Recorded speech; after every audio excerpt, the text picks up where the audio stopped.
Thanks for listening to Exploring the Wineglass podcast, the podcast for people who love wine.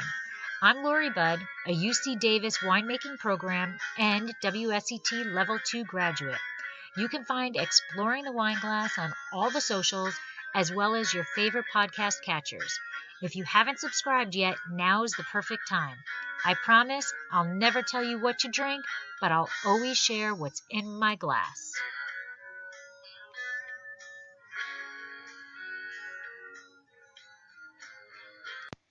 Hey everyone, thanks for joining me again today. Today I am sharing another Paso Zoom Hangout with you, put on by the Paso Robles Wine Alliance. There are so many things that I love about Paso. Yes, the wines are phenomenal, and there is so much to do beyond just wine tasting. But it is the people that truly make the place special. Where else can you talk about the correlation of wine and surfing than right here in Paso? Listen in as Josh Beckett of Peachy Winery, Phillip Pfunder of Law Estate Wines, and Patrick Muran of Niner Wine Estates join Christopher Taranto of the Paso Robles Wine Alliance. They discuss how the art and science of surfing aligns with the art and science of winemaking. If you would like to find other Paso hangouts to listen to or watch live, head to pasowine.com, the best place to explore Paso Robles. While you are listening, please remember to subscribe, rate, and review, and tell your friends to listen to Exploring the Wineglass podcast. So unscrew, uncork, or saber that bottle, and let's talk surfing and winemaking.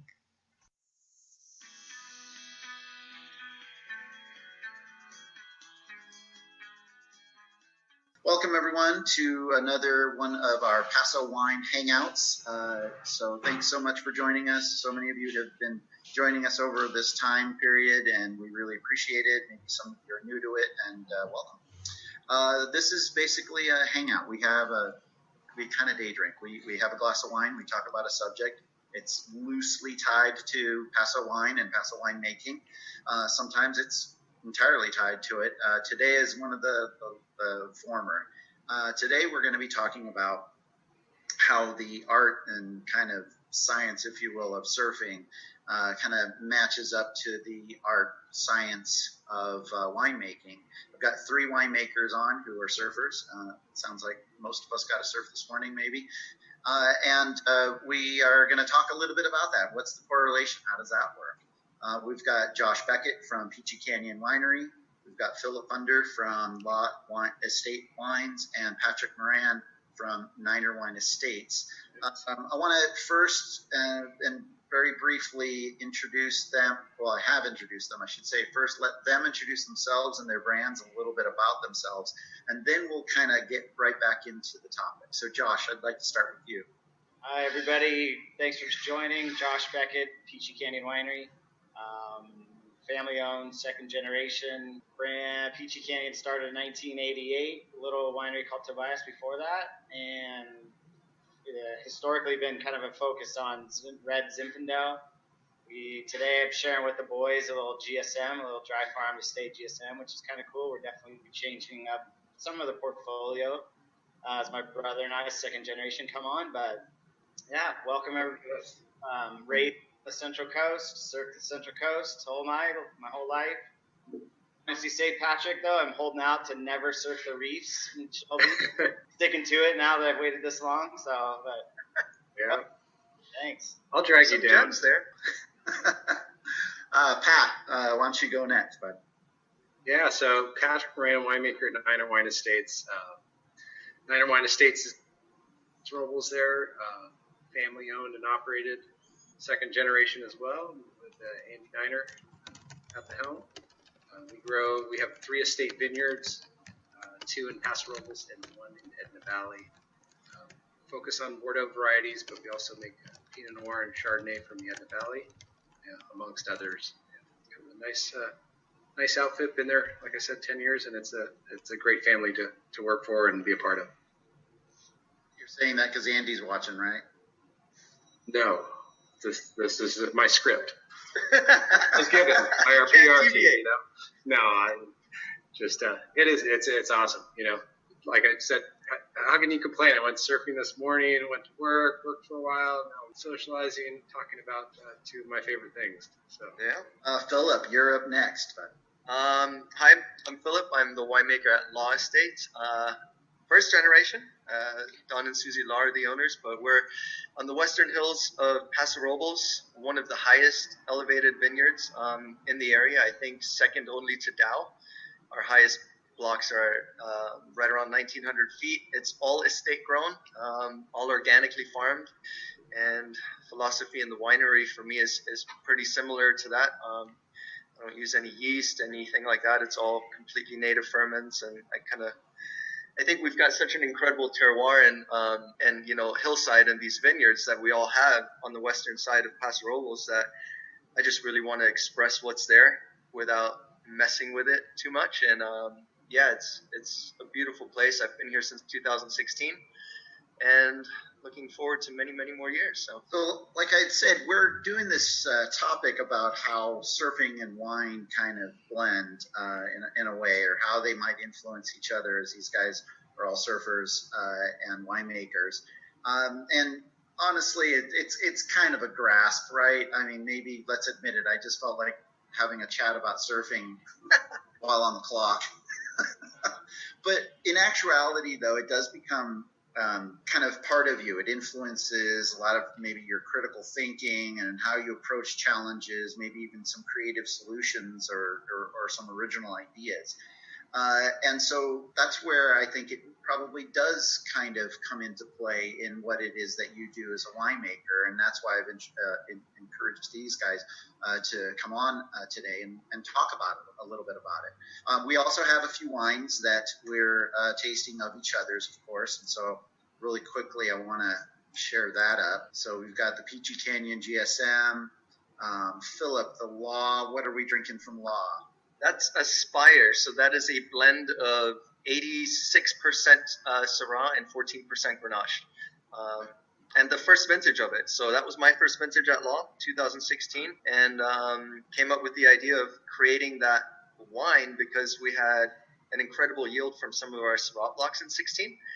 So we just had this extra Syrah basically, and we were trying to find a home for it in our existing blends. When Scott Hawley and I were blending, and Scott was the head winemaker here at Law back then in 2016, and it just, all the other SKUs didn't look like themselves with extra Syrah in them. So we thought, hey, let's, why don't we make the counterpart to a wine that we already make, which is Beguiling, which is 85-15 Grenache and Syrah, roughly. Every year, those percentages change a little bit, but ended up blending it out and trying it out, and absolutely loved it. The critics have loved it. We've got some pretty amazing scores on that wine for our first vintage of it. So it's here to stay. I'm making it every year from now on. So cool. Well, okay. So you're talking. Let's talk a little bit about the topic. Let's go with you. Yeah. So just so everyone knows, Phillip and I had a surf this morning. Kind of fun. We talked a little bit, but I do want to start with you though to say, how are you finding? You're newest here. You're new to the Central Coast. How is this Central Coast, this surfing experience, helping you as you are starting to kind of create your wines and your vision of what Paso is? Yeah. Well, I think surfing kind of helps me personally and on a professional level in a lot of ways. Surfing, we all know this, for us as surfers, it's much more than a sport. It's a lifestyle. It's what you do. It's what you think about when you pick up in the morning, and it's truly, it becomes a part of you. You take surfing away from me, I'm pretty sure I would wither away and die. But as far as winemaking goes, I think the biggest connection for me is the fact that I kind of approach a vintage or a wine or the whole process of making wine similarly to surfing, in the sense that every wave's going to be different. I mean, even if you're sitting on the most mechanical of Indonesian reef breaks, they're not all identical. You have to approach every wave with as pretty much a completely blank slate. It's a white canvas, and the lines that you draw on that wave, what you feel is the right thing to do at the moment. And I feel like winemaking is very similar in that sense, because I approach every single vintage as a completely blank slate and a white canvas. it's never going to be exactly the same as the vintage before or the vintage that's to follow. So approaching it in that way, I think really helps. I think surfing forces you to live in the present, in the now. You have to react to the environment. You have to react to the ocean, because that's our playing field. It's ever changing. And it's similar in winemaking. You've got a vintage that'll never be the same. Syrah might look different in 16 than it does in 17 and 18, and it comes off at different times. So I think just the fact that surfing teaches you to live in the moment really helps with winemaking, because in order to make great wine, you have to live in that moment, and you have to make those decisions right then. You can't, there's no formula, there's no recipe, so I think that's really how surfing helps me the most when it comes to winemaking. Josh and Pat, you guys are totally nodding like in agreement. Like, no, it's good stuff. I mean, that's a great formulation. Because, and just like Phillip, I spent some time out this morning. And I was thinking about this question. I was like, okay, where are the parallels? What's the overlap? And I was considering it both from a scientific, state. Like, okay, you got surfing. You have the science of surfing. Like, we looked all at the tide, swell direction, the wind direction, temperature, got wetsuit choices, everything, booty choices, whatnot. So we kind of think of do the calculation on all of the natural influences and stuff like that. There's a science to it. And you can go to the science of surfboards and rocker and, fin selection and everything else. And likewise, wine has, that foundational aspect of science. It grounds you into the facts. But then you have the art form of it, and that's where it becomes fluid. That's where it becomes creative. Like Phil was saying, in surfing, like, you are in the moment. Like, you're not thinking about other things as you're taking off on a wave. Like, you're not thinking about your honeydew list or anything like that. You're kind of going, all right, I'm going, and you have to dance. You have to be right there. If you're not, like, you're going to miss that step. And so, living in the moment is certainly one of them. In winemaking, it is the same way. You have to be fluid. Things are coming at you so fast, both in surfing and in winemaking, certainly during harvest. You're trying to do calculus on so many things that are coming at you quick. You do have to kind of dance with it, as opposed to like a microprocessor and do all the calculations instantly. It's a little more fluid at times. So I think it's okay. So I was texting with Josh this morning pretty early. It was like 5:45. I left my house, and I think I had already got a text from him. It was like, "How's it looking?" And I'm like, I was running a little late. And then he's like, "Well, I don't know if I'll make it, because I got to get a crew over to Kyler." And so at the same time that surfing has this influence maybe in that winemaking, surfing and winemaking don't really actually go together. You got to be up early for both, typically, right? I mean, there's so many of these factors that end up taking you, if anything, away from it. And I don't know, Josh, you didn't end up getting in the water this morning, but did you make it to that crew? Oh, I got pulled away. I didn't get to, and spinning off even more of what you said, like, our best season is our best season during it's harvest time. Yeah. So I think the hardest part is when because when the winery starts and the fruit starts and the ferment start, it's go time. Yeah, you're there. It's good, but you're like, yeah, but it's not happening. Yeah. But that is what it is. But that's a good part. That's our world here on the Central Coast. And there's a lot of wine regions around the world that are the best surf regions as well, which, from Australia to Europe to, South Africa, which just makes it really special. And then you even fine tune it, when I was thinking about it today and this morning when I wasn't surfing, as I drove by and came over the hill, and, you start to even take it even further from what Phillip and Patrick said, even spin it off into the vineyards. Like, I got pulled to the vineyard this morning, but that's kind of, I was thinking you can, we correlate our kind of go-to vineyards or our go-to blocks within vineyards to specialty surf spots. Like, I know this surf spot, that what it's going to do, what it's going to provide to me, kind of on a day-to-day basis, my go-to place, kind of like certain vineyard or a certain block within a vineyard. Like, I know I can really count on this, but then there's those kind of misto sites, like, or a vineyard that you're maybe going to try and don't really know it, but I want to get out there and give it a taste, or put, tip my toe in the water, and you might try that fruit for a season. I'm like, it didn't work, or, oh yeah, I'm stoked on it. I can't wait for that to happen again. So there's that correlation. Then I was also thinking, on a winemaking front where, we like to change things up. To get better, we like to get more creative with native ferments, or we like to get more creative extended or cold soaks or concrete, and that kind of goes back into the board thing as well. Like, I think if we change up boards, if we're riding a standard thruster, standard trifant all the time, we get stagnant. And none of us want to do that in winemaking either. We want to try new things. We want to get creative. We want to do coat ferments. We want to get on a single fin or get on a log or get on and then that's when the best of the best comes out. The best surfer doesn't just surf really well on a longboard or shortboard. The best surfer can rip a old piece of junk single fin. Like, the best winemaker, a lot of people can make basic red wine, but an unreal winemaker can make like a special glass of white wine, or where the real techniques start to come out, or a special Syrah coming out of a certain area of Paso, and you're like, whoa, I didn't even know that was capable. And and regardless of condition, similar to surfing, I've surfed with a lot of pros, in Indonesia or on surf trips and this and that. Like, you're out there and you can barely scrape a wave together, and if Kelly Slater's out, he makes it look like it's 10-foot pipe and it's perfect. Like, you're just wondering, like, where are you even getting the speed from? How are you doing this? But it's a similar thing, It's being well-rounded. And hopefully we're getting better as we get older. We're probably getting worse at surfing as we get older.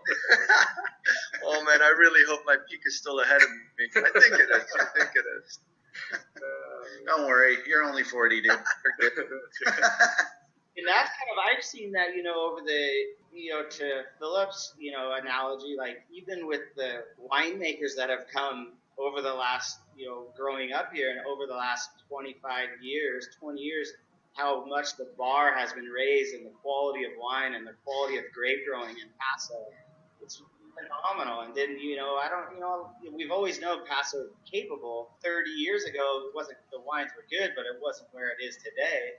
And that's who influences new ideas, new, techniques, and have raised the bar in what we didn't think was possible. Just like the best guy out at the crappiest wind swell day at the Rock, all of a sudden is mind-blowing, and you're like barely scrapping for a wave.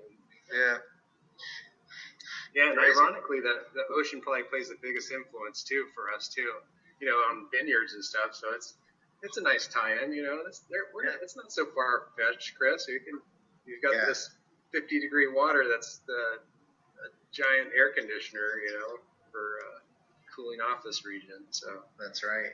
I mean, as what Pat is saying, and for everybody watching, is that our correlation to the ocean, so our boundaries, if you will, is limited by the San Lucia mountain range. And that mountain range basically helps to stave off overcooling influences from, say, the Pacific Ocean, especially those northwesterly winds that we typically get that are just kind of like our regular wind. But then also it still allows a little bit of infiltration of cool air at the end of the day, especially our warm summer days, where as hot air rises and mixes with that moist cool air, it creates this fog that rolls in and out. And when that happens, that brings in these cool ocean breezes that help to cool us off. So we have this diurnal temperature swing of about 50 degrees. And it has absolutely everything to do with the Pacific Ocean that we all enjoy and make our home, basically. So thanks, Pat, for bringing that up. Hey, Pat, well, we got you. So I'm going to share the screen again. What is it that we're having here? It's a Cab Franc, and I think that's worth talking about because it comes into this whole kind of creativity and kind of different stuff out of Paso that is totally different than everything else we're tasting today. Yeah, this was, kind of a fun wine because, and the reason I chose it was one, it's an example of West Side Bordeaux wines that are growing out here. Being in Willow Creek, we're a region 2 technically. Where we sit specifically, we're probably closer to a region 3 on the Winkler scale. So in the heat index, basically on a scale of 1 to 5, we're pretty much right there in the middle.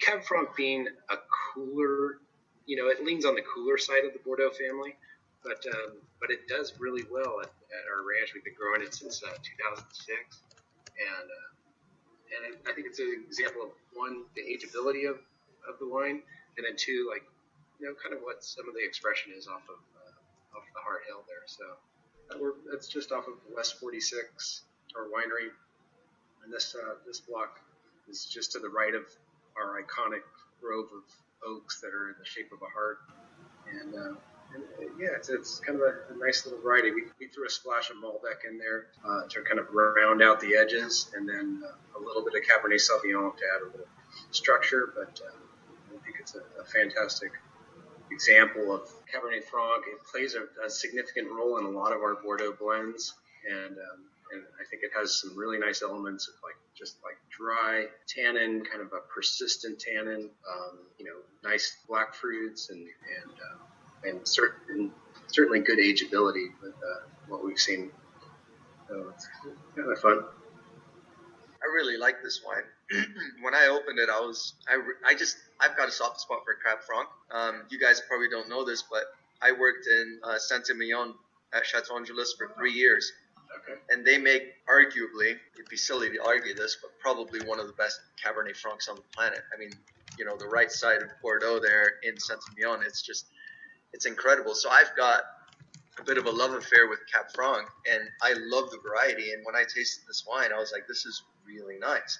It's got some primary fruit certainly still hanging on, despite the fact that it's now 6 years old, and complexity starting to come in. I think it's a really beautiful wine, and I've got a confession to make. So Jess went to pick up the wines, and I was just supposed to pick up a bottle of Peachy Canyon GSM on my way home from surfing at your guys' tasting room. Right. But there was another bottle of Niner Cab Franc in that bag, so I took that too. That's why I'm drinking Malbec. I was like, gosh, I'm going to have to that's all right. I've tasted this enough, so I owe you a bottle of wine. Good stuff. I saw it, I looked at it, I was like, 14 Cab Franc. Should I say something? No. And now, a word from our sponsor. Did you know that Dracaena Wines now has a wine club? We named it the Chalk Club. Draco is on our label, but Vegas was getting a little jealous, so we decided he deserved to be our club spokesdog. In Las Vegas, betting chalk means that you are betting on all of the favorites. We are betting that we are one of your favorite wineries, so we thought the name was apropos. The club is simple, yet a bit different than most. When you wager on us, we will ship you 3 bottles of wine twice a year, once in April and once in September. You can choose all red or mix of red and rosé. You immediately receive 15% off of all your wine purchases throughout the year, but what makes our club stand out is the progressive discount. Let your club membership ride into the next year. Your discount increases. Each year you parlay your membership, you receive an additional 5% off up to a planned maximum of 25%. Your club shipments are discounted to a flat $15, plus we'll cover your club shipping cost for your second shipment. That's $15 house money in a sure bet for you. So please head to our website, dracaenawines.com, and find out all of the benefits of joining the Chalk Club and how to sign up. We've stacked the odds so that you can get our award-winning wines without breaking the bank.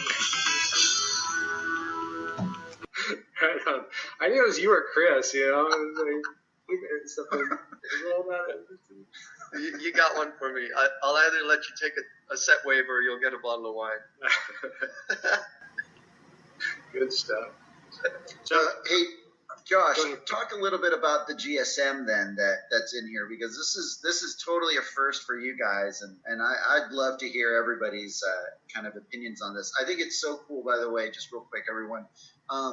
We've got a GSM from Peachy Canyon, who, as Josh was saying earlier, a bit of a Zin house, but They're going GSM. Totally cool, totally personality of Paso there. Cab Franc, also a total personality of Paso, as we're also known as the Sportsbook region. And then Syrah, and just powerful. And these different expressions, you got to check out their websites and everything, and maybe get a bottle for yourselves. But this is a really neat tasting of that expands like this whole breadth of Paso right now. Super different wines. I'm gonna reuse this. I'm gonna redo this tasting someday. I can tell you already for some trade or some media. It's pretty friggin' cool. Josh, about that GSM. Real quick, so the 2018 GSM, we have 5 estate vineyards, and we have 1 in the Templeton Gap, 1 Willow Creek, and 3 in the Adelaida district. And the GSM comes from the Mustang Springs Ranch, where I'm sitting at. The winery is. I'm kind of on the northern side of the Adelaida district.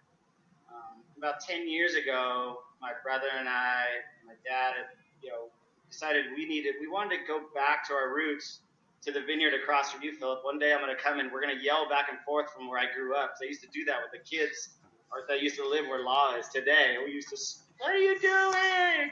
No. I used to live on that hillside. I lived in that little house for a year up on the right across from the winery there.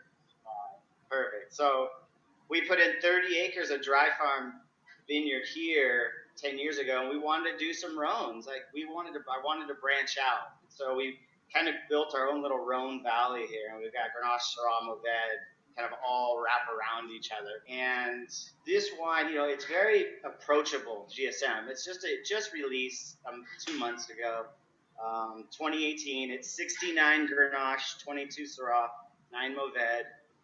Very approachable, very juicy, not a real big wine, but I like the flavor profile. I like the Grenache face. I like the Grenache notes that it's bringing to the wine. And then to be able to do, dry farm, right? I know a lot of people assume that all west side you can, but once you get to the northern edge of the Adelaida district, from where Phillip is to right here, being Adelaida, his rainfall to my rainfall almost cut in half, really. I mean, we're that mountain range kind of where Dow, we're right over from Dow. It drops a lot. We get a lot less rain. So it was tough to get these up and going, but we're super happy to be able to do something different besides Zin as well, to extend our portfolio. We're having a ton of fun. It's an acre or a ton and a half to the acre, slow yield. That's super low, yeah. Yeah, it's, we did it all old school, all 12 by 12, planted on a diamond. Yeah, we're having a ton of fun with it. Real fortunate to be able to bring it back to being, Peachy being 100% estate with the 5 ranches now. In another year, we'll be able to, in our 5th one coming online, we'll be super stoked. Very nice. Yeah, this is fantastic. I love it's like biting into a fresh raspberry, like the raspberry, strawberry, and then the spice elements. Like that's a perfect summer wine. Like this, I take this to the beach. You just fresh and fruity. It's spicy. It's got nice tannin and mouthfeel. So that's fantastic. Yeah, and good tension. There's great acidity, that keeps it really nice, and it kind of accentuates those bright notes from the Grenache, being Grenache dominant. So all those red berry characteristics, and then the Syrah's got, a little bit darker, a little bit funk, it's got a little bit of those gamey notes. And then that touch of Mourvèdre with all those earthy characters. It's really pretty. I like the wine a lot. We're having a ton of success. It's fun, when I did Peachy for a lot of years, and then did Chronic, and now back doing Peachy again, and to have done a lot of Zin over the years, and to be able to change it up. It's exciting again. And I love doing Zin still, don't get me wrong. We have Zin at all 5 ranches. We're definitely having fun with that. But to be able to do something that has no Zin in it is pretty cool. Yeah. That's kind of like what you were saying about trading out, maybe riding a twin fin for a little while. Just have a little fun, reinvent, And these ferments, these Rhone ferments for Bordeaux ferments compared to a Zin, and totally different. And seeing how different, same cooperage, even with these different varietals, it's amazing how they affect the wines. Zin, you can be dominated so fast, but like a Syrah or even Cab Franc that has such strong varietal characteristics that you can recognize compared to Zin sometimes. it's nice to be able to play in that world a little bit. Yeah, totally. Yeah, I mean, the wines for me up here at Law, like, we've got so much power and opulence in the wines, probably because of the elevation, as well as the fact that we get pretty tiny yields as well. But I'm always amazed at how much oak I can throw at these wines, and you just don't see it. Like, I mean, some of my Syrah lots, you taste a brand new barrel, like 8 months into it or something, or, a year, 18 months into aging in this barrel, and you just don't see the oak. And you're just wondering, like, are you kidding me? They just suck it up. And it's amazing. I mean, even the Grenache from the property, I think Beguiling from 18 is just over 50% new oak, which is kind of a lot of new oak for a Grenache dominant wine, but you don't see it. It just adds a little complexity, a little texture, a little different tannin profile and flavor, but it's never overbearing, and it always amazes me. Do you think the tiny yields, though, too, is probably a lot having to do with your soil profile, because it's pretty calcium rich over there? It's pure calcareous limestone. I mean, literally, you could pick up a rock from the vineyards and draw on a chalkboard with it. You'll ruin the chalkboard, but you can definitely do it. And that's the other thing that I think is so amazing. We all have, we're in the same area, but there's so many different nooks and crannies and different terroirs, kind of like different surfboards too. I mean, our vineyards are almost pure calcareous limestone. So it's really inhospitable. The fact that we can grow anything is kind of a miracle, but it allows us to retain a lot of tension and freshness in the form of acidity in the wines. But then, for you at Niner, for example, like some of those vineyards that are down towards the 46, you can just see it driving by. They're richer soils. They're darker soil. Yeah. And that's why I think you do so well with Cabernet and Cabernet Franc and Bordeaux varieties. From here, from Law, you can look straight across to Dow, and it's really funny, like in the summer and different seasons, you look across and you see their land, and there's just this hint of red. There's iron in the soils. You can see it from here, from like miles away. And that's what makes them so successful with Bordeaux varieties and Cabernet as well, because it loves that iron-rich soil. But then just a couple of hillsides over towards us, that iron is gone, and it's just snow white, So that's why for us, Rhone varieties are really interesting and do, I think, a lot better. I mean, we do grow Cabernet as well, but I utilize it as a blending grape. We make a wine called Audacious that's basically Priorat-esque, 30-35% Grenache, and then equal parts Carignan and Cabernet at roughly 25%, and then rounded out with a touch of Syrah. And it just works beautifully. But I don't think that the Cabernet here is, a Bordeaux Cabernet. It's more of a Priorat Cabernet or something like that, So it's really interesting how in this one AVA, this one place that we all call home, all these things are possible. I mean, we make a Tempranillo dominant wine.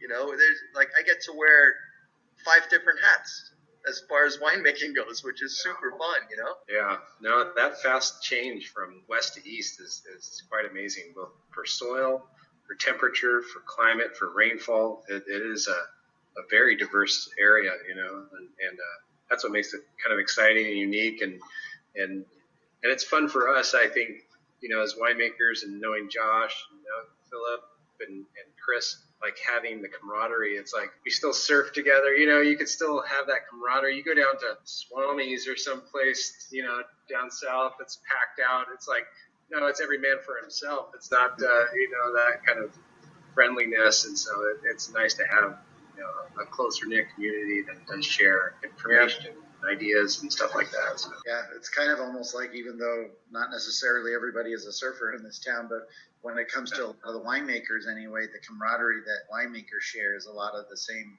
kind of Central Coast camaraderie that we all share. I mean, we got on this thing, and I think the first question we all asked each other was, "Did you get in the water?" Like, yeah. I think it's the first question all of us ask anyway, no matter what. Well, we'll have to weave in one of our surf stories, each one of us, whether it's worst injury or most exotic place or that'd be fun. Yeah, let's do both. Hey, so even though Phillip, you were just talking, I do want you guys, being Josh and Pat, talk a little bit about the Law wine actually and what you're finding bit. I said powerful when I was talking a little bit about the wines, but powerful and elegant and yet still with this interesting kind of bright little acidity in the background that just absolutely heightens a lot of that kind of bold brashness of Syrah that wants to be like kind of in your face. The Grenache is just kind of smoothing it out and taming it. It's a very pretty wine. And I love the true, even though it does have a little bit of Grenache, it does have a lot of still varietal character in that Syrah. And I don't know if you did both the Syrah and the Grenache in concrete, or if it was a co-ferment in concrete, but I love, for me, fermenting in concrete, it keeps it that cool, nice, slow ferment, so you don't lose anything, you don't burn anything off. You have a nice, it really, that's one thing I always go to. Like, it allows me to maintain the varietal, and then it's that blueberry and those dark berried fruits that Syrah has. They come right through, and the power is there. But like you said, the elegance. But then I enjoy the little bit of age, but it's an age that still is not. It hasn't lost anything. It's just kind of just come around more. Yeah. Cool. Yeah. Cool. Yeah, I agree. I mean, this wine's like the hallmarks for great wines are wines that evolve and they just continue to unfold in front of you. And this is a wine that is showing those characteristics. It's like, you have this little anise and nice quality to it, and then underlying there's the warm oak tones. But what I've most appreciated, I opened this about an hour ago because I knew, I was like, I bet this wine is gonna unfold, and so I've been watching it for about an hour now, and it really has. I mean, it just continues to evolve, it continues to change. Like in human years, it's probably 20 years old. It's still got a lot of life in it, and will, I'm sure, mature beautifully. So I'm going to enjoy this over the next couple of days. That's always what I like to do with a nice wine that has good aging qualities, and I'll drink this over the next 2-3 days if I can keep it away from my wife, and just go for it. Fruit is just because if I duck, you gotta know what. That this was 63% new, I'd be like, yeah, right. Like, no way. That's what I was saying earlier. Right? Yeah, it's 63% new oak on that one, and since it's mainly Syrah, that New York portion is mainly barrels, because we age the Syrah in barrels, Burgundy barrels, so 228s, and the impact of new oak there is much greater than a puncheon at 500 liters. So I'd say out of those 60-odd% new oak, at least like 95% of that is barrels. And pretty high impact barrels. I like François Frère and Hermitage and Gillet and Rousseau barrels for the Syrah. So they're not, soft barrels. They're pretty high impact, and it just eats it up. Awesome. Yeah. So cool. Yeah, yesterday when on our practice session, I mentioned the word barrels, and Pat instantly was like, barrels? Oh, I want to get barreled. I was like, no, man, barrels. Always trying to hunt those down. Yeah, trying to pretty elusive sometimes on the Central Coast. You got to get lucky. It is. Yeah. Yeah, it's funny. I went to school in Santa Barbara. I was at UC Santa Barbara. I studied microbiology, but I was there 4 years. Probably, again, no offense to my wife, but some of the best years as far as the undomesticated years. It was, putting wetsuits on in your dorm room and running out to the point, and then running to class and doing that for 4 years, and surfing all the right point breaks there in Santa Barbara is pretty awesome. A different world from Central Coast. But, it is, but it's so close. I mean, I make it down to surf Rincon at least 3 or 4 times a year. Whenever it's on, it's 1 hour. Well, if you're speeding, it's just under 2 hours, right? So you're there like that. It's pretty cool. So too busy for my blood, man. That's the thing. That's what I was going to mention. That's what makes the Central Coast so appealing to me as a surfer is the crowds, or lack thereof. Come on, we're talking to surfer. Don't tell anybody. I don't know who's watching. Sorry. Advertising. Well, we've got lots of really big fish and really cold water. Yeah. I think that keeps We it do. away. That's not embellishing the truth at all. We do have really big fish here. Yeah, I actually this would have been like just over 3 weeks ago, the weekend before my son was born. I surfed hazards, and it was really fun. And I came in, and literally 15 minutes later, a friend of mine came in as I was changing, and he's like, "I've been surfing here my whole life. I've never seen that before." I was like, "What?" And he's like, "Solid 8-foot great white just went right underneath me on my way back out." But the funny thing is, he paddled back out.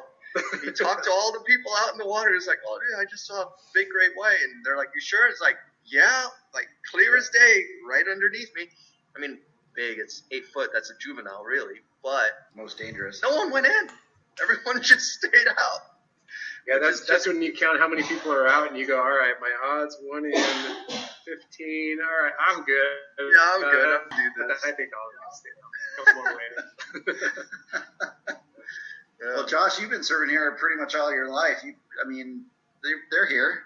Yeah. Yeah, no doubt.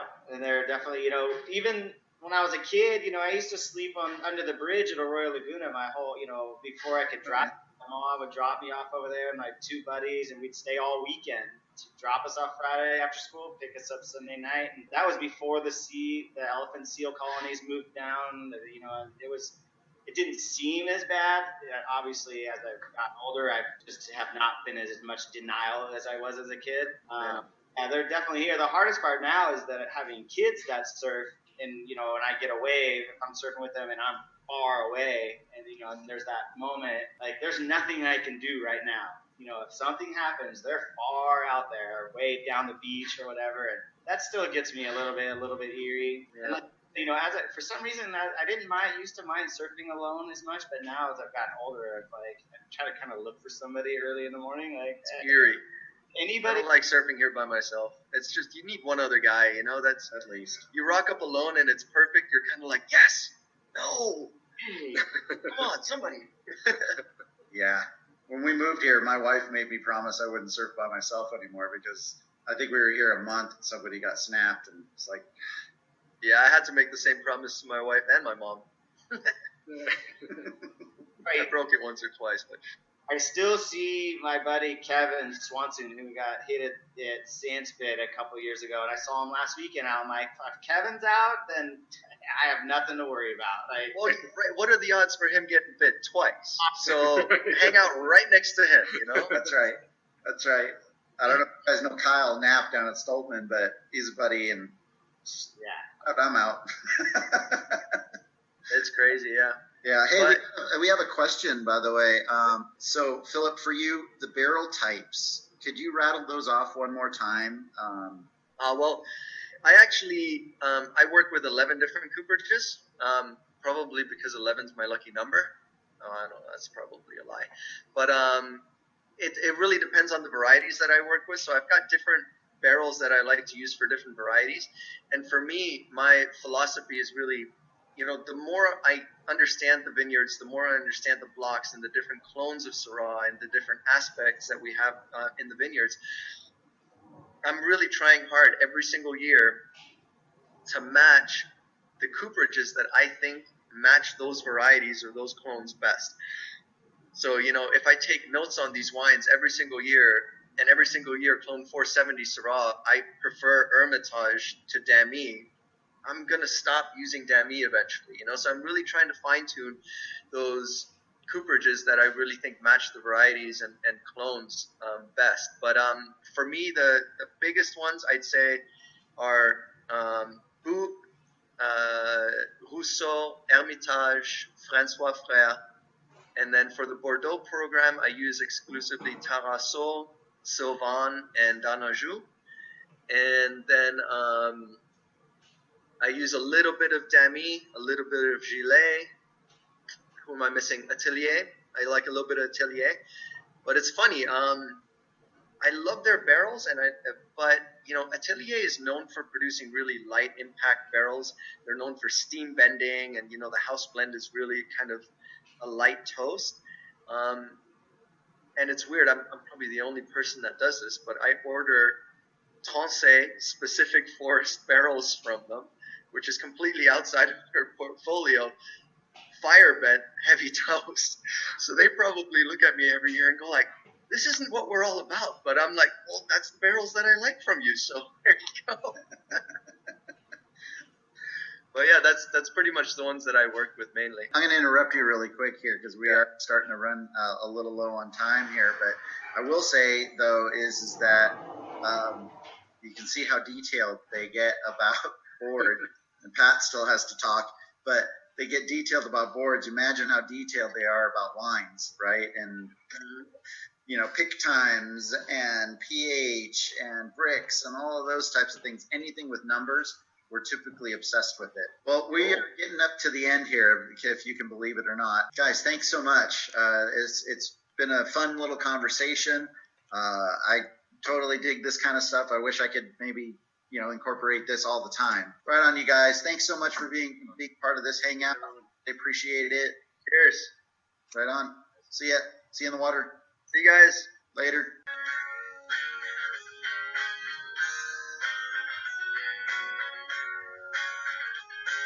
This has been another episode of Exploring the Wine Glass. Thanks for listening. If you have suggestions on what topics you would like me to discuss, please reach out on social media. You can find me on Twitter, Instagram, and Facebook as Exploring the Wine Glass. I'm also on LinkedIn as Lori Hoyt Budd.